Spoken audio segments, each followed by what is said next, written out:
Did you call bank? I called game.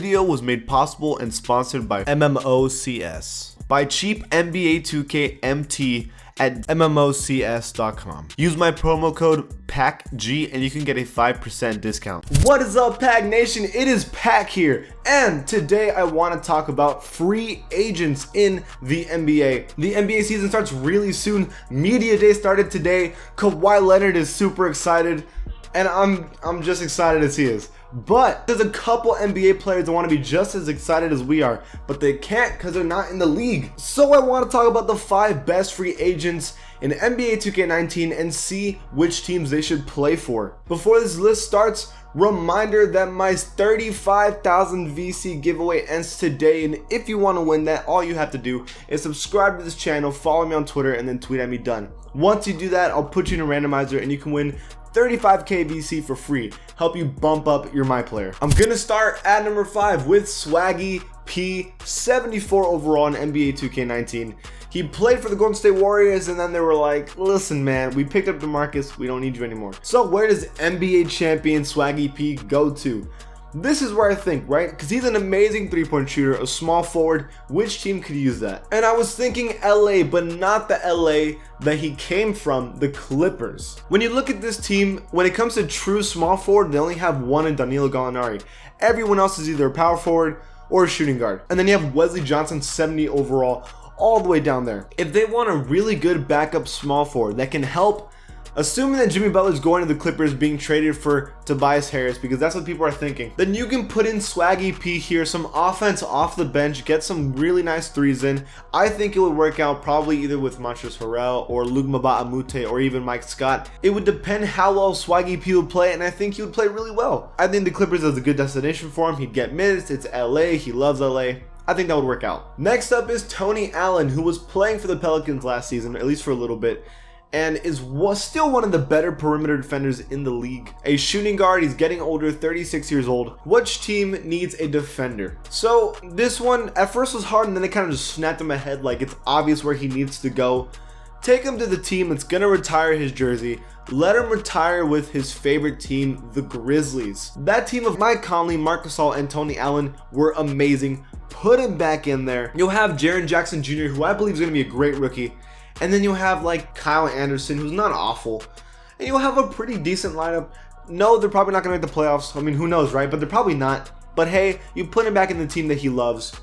I think it would work out good for them. Up next is Joffrey Laverne. Joffrey Laverne is a center. I thought he was a power forward, but according to 2K, he's a center who played for the San Antonio Spurs, right? And they cut him, or I guess they didn't re-sign him. So where does Joffrey Laverne go? He didn't do amazing with the Spurs, but he was only getting 4 points per game, 3 rebounds. However, this dude was not playing a lot, not even 10 minutes a game. That's not a lot of minutes, right? I believe he could produce some pretty good minutes with a team. The specific team I'm thinking about is the Pelicans. So here's the situation with the Pelicans, right? They already have Julius Randle and Anthony Davis. The smart thing to do is they're going to put Julius Randle at the power forward and then Anthony Davis at the center, or Mirotic at power forward, Anthony Davis at center.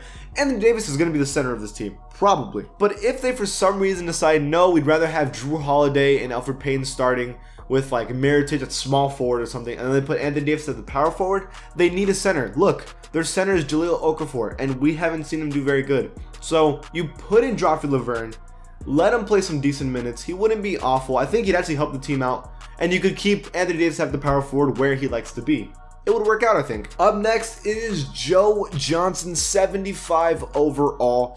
Joe Johnson used to be one of the better players in the NBA. So here's the question, right? Where do you put an old player who used to be amazing on a team? It's obvious. It's the Spurs. Put this man on the Spurs, right? So yes, they already have Rudy Gay at the small forward position, but none of these free agents are really going to be starters when you really think about it. It's the bench players. Which team needs a great bench? And even though I'm not going to say the Spurs bench is bad, they could use someone else. I don't see a true small forward here anywhere. Yes, you could put Marco Bellinelli, but Marco Bellinelli is probably going to be the shooting guard. It would probably be like Patty Mills, Marco Bellinelli, and then you could put in Joe Johnson, and then you would have Bertans and Pirtle. I know Bryn Forbes is not bad at all. They might even start him, and Lonnie Walker will probably get minutes. But look at their backup small forward is Quincy Pondexter.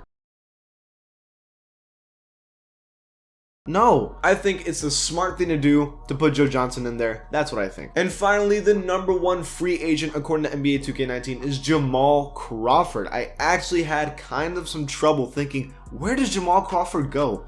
So first I thought the Lakers, right? A shooting guard, he's 77 overall, he's shown that he's good, he's been multiple six man of the year. Even though he didn't produce as well as he usually does, he got less minutes last season. So it's like Jamal Crawford has always been pretty consistent the same. Not a great field goal percentage, but he's a good scorer. I mean, that's never changed. And he got less minutes last season. That's the only reason he has less points. But I don't think it worked out for the Timberwolves. So what I think Jamal Crawford needs to go is a team that needs one extra piece where it's missing a shooting guard. I don't think Jamal Crawford needs to be on the bench, even though he's a six man and it will work out. I don't think the Lakers need him. I think specifically OKC needs him. Let me explain. So whether or not OKC decides to start Andre Robertson is up to their decision. He's one of the better defenders. We already know that.